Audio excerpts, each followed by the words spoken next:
Bismillahirrahmanirrahim. Assalamualaikum warahmatullahi wabarakatuh.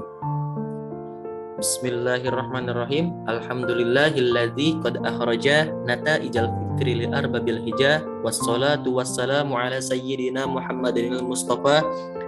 Asyhadu an la ilaha illallahul malikul huda wa asyhadu anna sayyidana Muhammadan abduhu wa rasuluh. Rabbi syrah li sadri wa yassir li amri wa hlul 'uqdatam min lisani yafqahu qawli. Amma ba'd. Pertama-tama marilah kita panjatkan puji serta syukur kepada Allah Subhanahu wa taala yang mana telah memberikan rahmat dan nikmatnya sehingga kelompok kami dapat melaksanakan tugas kelompok mata kuliah psikologi umum. Tak lupa sholawat dan salam saya haturkan kepada baginda Rasulullah Sallallahu Alaihi Wasallam yang mana karenanya kita telah lepas dari zaman jahiliyah menuju peradaban manusia cerdas.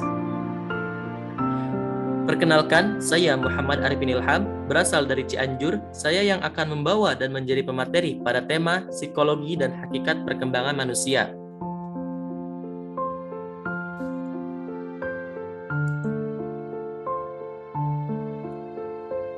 Adapun materi yang akan disampaikan ini telah disusun oleh kelompok kita dari kelompok 1 yang mana terdiri dari saya sendiri, Muhammad Arifin Ilham.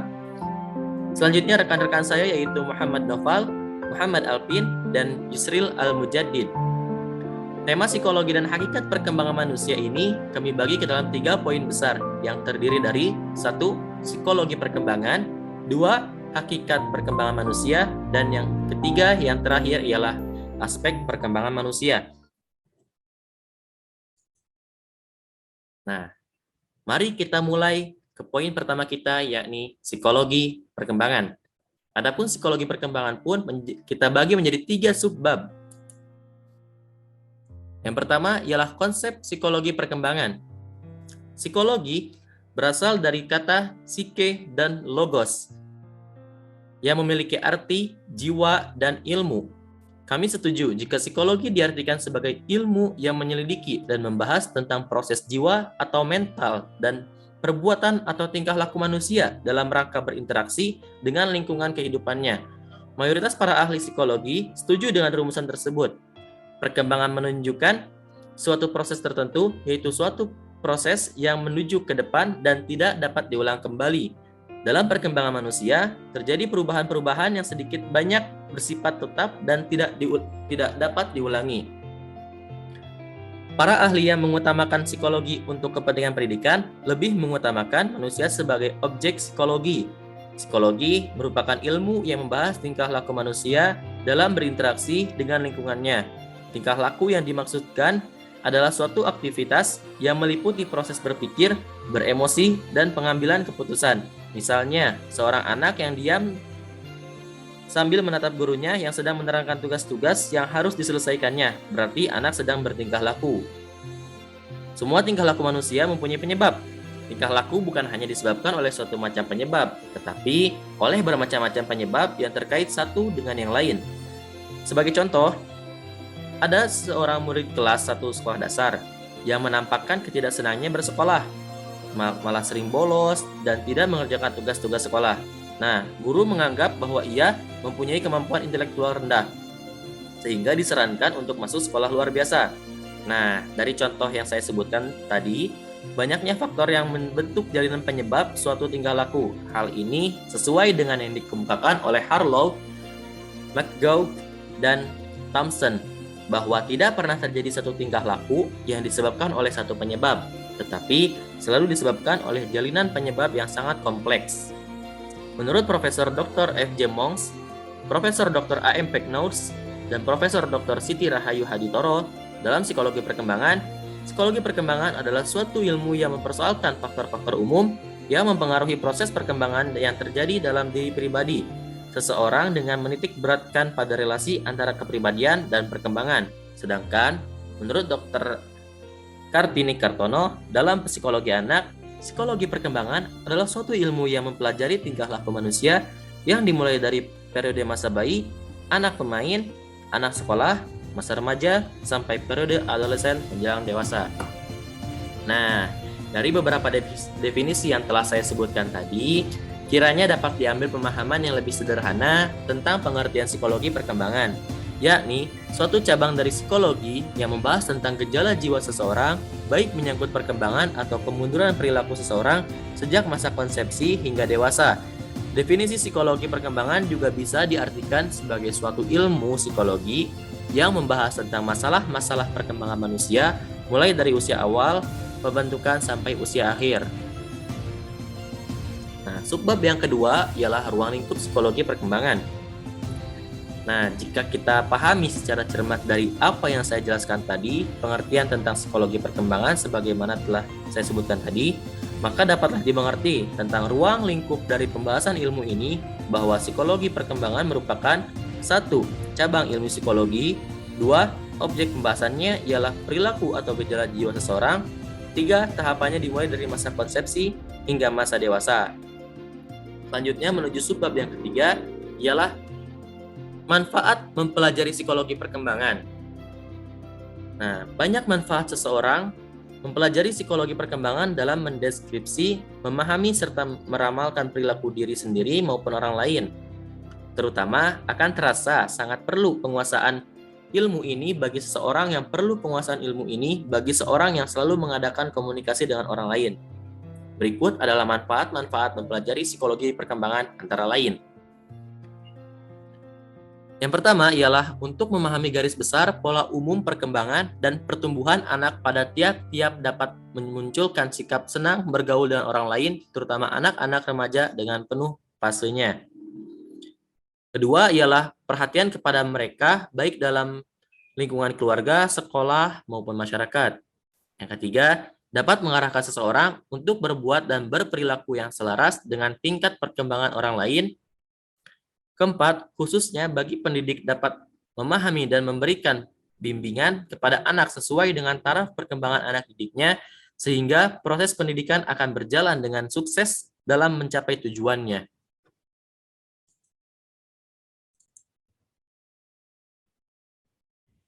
Selanjutnya, kita lanjut kepada poin besar yang kedua, ialah hakikat perkembangan manusia. Pada hakikatnya, perkembangan atau development itu sendiri adalah pola perubahan yang dimulai sejak pembuahan yang berlanjut sepanjang rentang hidup.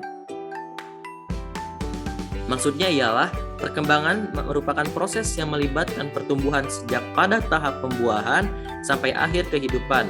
Walaupun dalam penggunaannya, istilah perkembangan dan pertumbuhan itu digunakan untuk sesuatu yang berbeda. Akan tetapi perlu digarisbawahi bahwa perkembangan dan pertumbuhan merupakan dua entitas yang dapat dipisahkan, namun pada hakikatnya keduanya tidak bisa berdiri sendiri. Selain itu, perkembangan adalah perubahan-perubahan yang dialami oleh individu atau organisme menuju tingkat kedewasaannya atau kematangannya, maturation, yang berlangsung secara sistematis, progresif, dan berkesinambungan. Sistematis dalam hal ini memiliki pengertian bahwa setiap perubahan dan perkembangan itu bersifat saling kebergantungan antara yang satu dengan yang lain, baik itu fisik maupun psikis. Untuk progresif berarti bahwa perubahan yang terjadi bersifat maju, meningkat, dan mendalam atau meluas. Berkesinambungan memiliki arti bahwa pada suatu bagian atau fungsi organisme itu berlangsung secara beraturan dan berurutan, atau dengan kata lain, perkembangan yang terjadi tidak terjadi secara kebetulan dan meloncat-meloncat.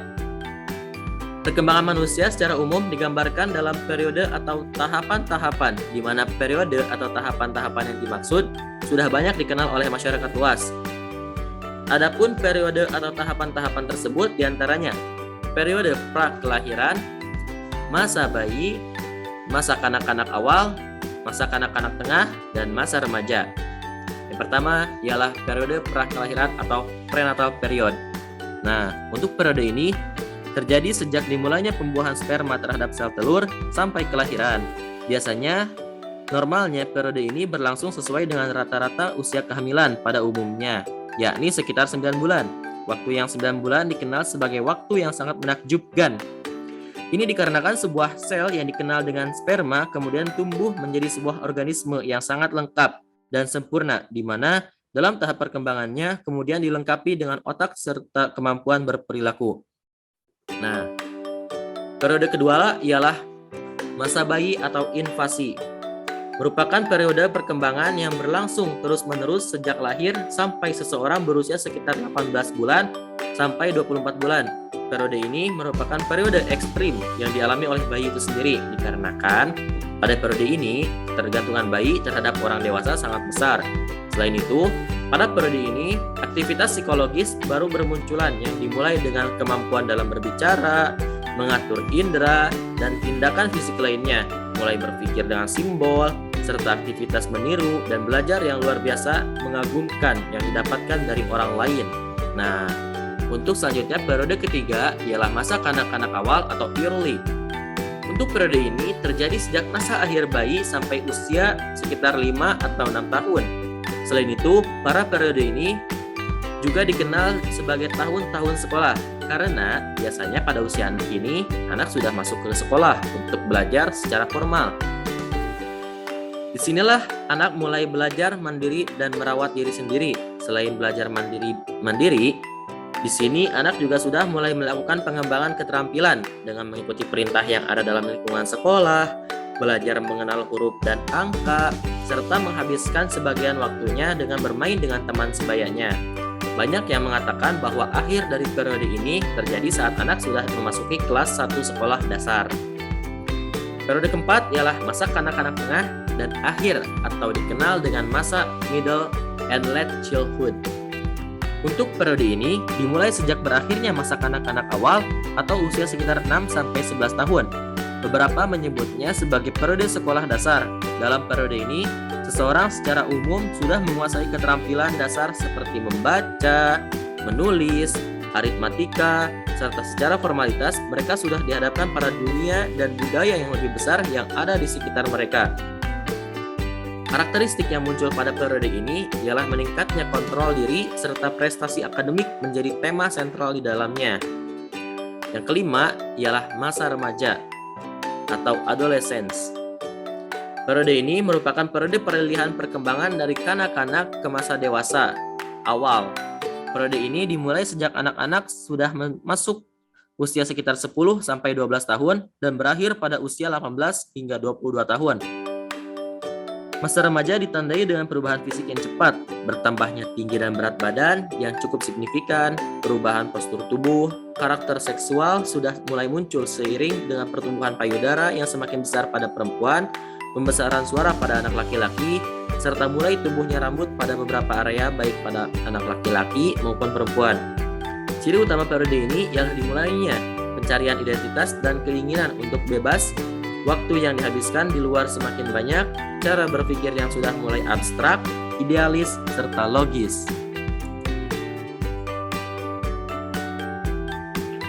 Selanjutnya kita membahas poin besar ketiga ialah aspek perkembangan manusia. Aspek perkembangan manusia meliputi 7 aspek, yaitu aspek fisik, aspek emosi, aspek bahasa, aspek sosial, aspek kepribadian, aspek moral, dan aspek minat beragama. Untuk aspek perkembangan fisik mencakup 4 aspek, yaitu sistem syaraf, otot, kelenjar endoktrin, dan struktur fisik. Selain itu, terdapat aspek fisiologis lainnya yang sangat penting bagi kehidupan manusia. Aspek itu kita kenal dengan sebutan otak. Gerakan seseorang dan kemampuannya mengendalikan bagian tubuhnya merupakan fungsi utama dari perkembangan otak. Perlu digarisbawahi bahwa kemampuan tersebut haruslah dipandang sebagai suatu kesatuan yang utuh antara otak sebagai pengendali setiap gerakan dengan aspek lainnya. Artinya, ada koordinasi antara otak dengan bagian lainnya. Seperti misalnya, ketika seseorang dihadapkan pada situasi sedang di meja makan atau makan, maka ia akan menggunakan tangannya untuk mengambil makanan yang ada di meja makan, begitu pula dengan yang lainnya. Yang kedua ialah aspek emosi.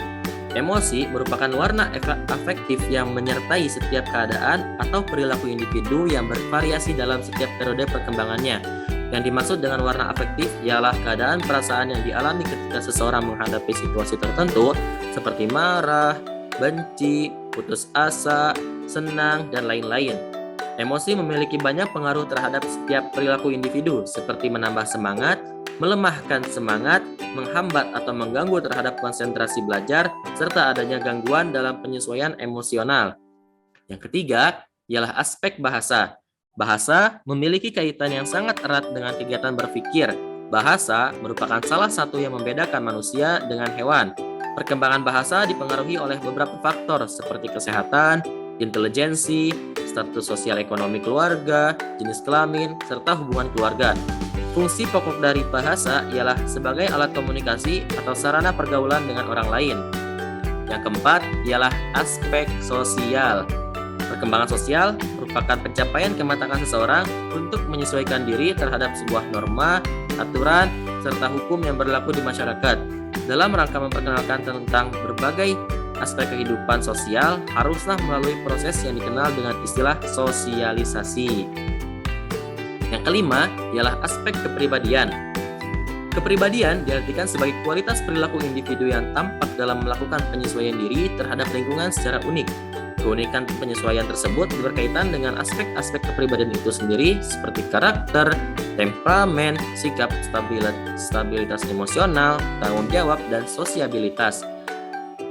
Terdapat beberapa pola yang saling berkaitan dalam membentuk suatu kepribadian, yakni konsep diri yang berkaitan dengan penampilannya, serta yang berkaitan dengan kemampuan dan kelemahannya.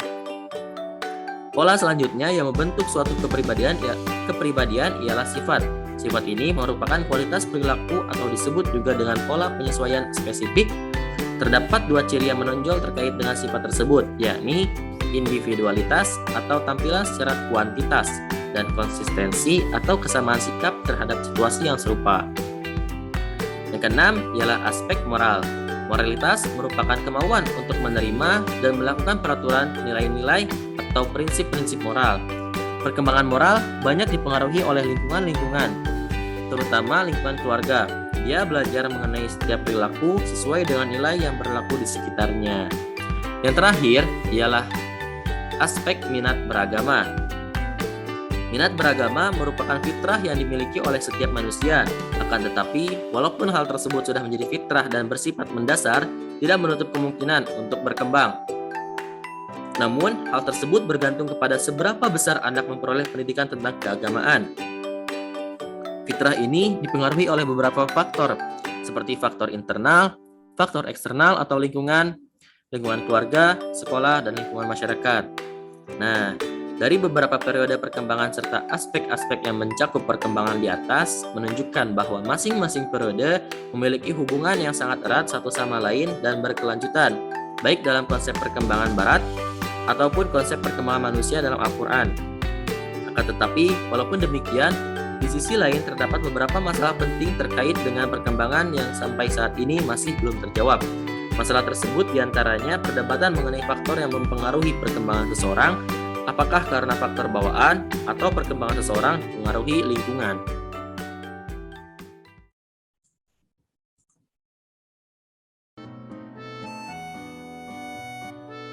Kita masuk ke tahap terakhir, ialah kesimpulan. Dari paparan tersebut, yang perlu digarisbawahi bahwa perkembangan individu manusia dipengaruhi oleh beberapa faktor yang bersifat kompleks dan saling ada keterikatan, seperti faktor lingkungan, faktor potensial bawaan, faktor keturunan, dan bahkan takdir Tuhan itu sendiri. Dalam Al-Quran terdapat beberapa ayat yang menunjukkan tentang hakikat perkembangan manusia itu sendiri. Maka dari itu, perkembangan yang terdapat dalam Al-Quran dicoba dikomparisikan dengan disiplin ilmu psikologi, di mana dengan dilakukannya kajian ini akan memberikan wawasan baru mengenai konsep perkembangan manusia yang dihasilkan oleh para ilmuwan barat sebenarnya sudah tersirat dalam ayat-ayat Al-Quran.